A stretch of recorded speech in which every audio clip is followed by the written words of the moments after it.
BJMC इन IPU, मेरे पास काफ़ी students की क्वेरी आ रही है कि मैम हमें बीजेएमसी करना है और आईपीयू के अंडर करना है, तो हमारे पास कौन कौन से कॉलेजेस के ऑप्शन हैं।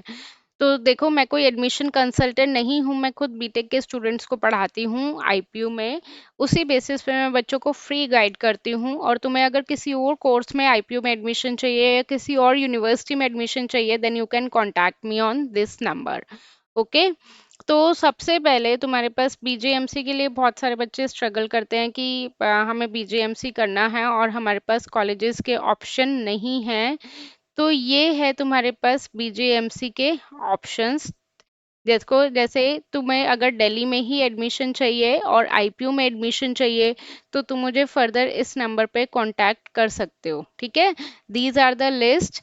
और इसमें तुम्हें कोई भी डाउट है, कोई भी क्वेरी है, then you can contact me on this number. Thank you.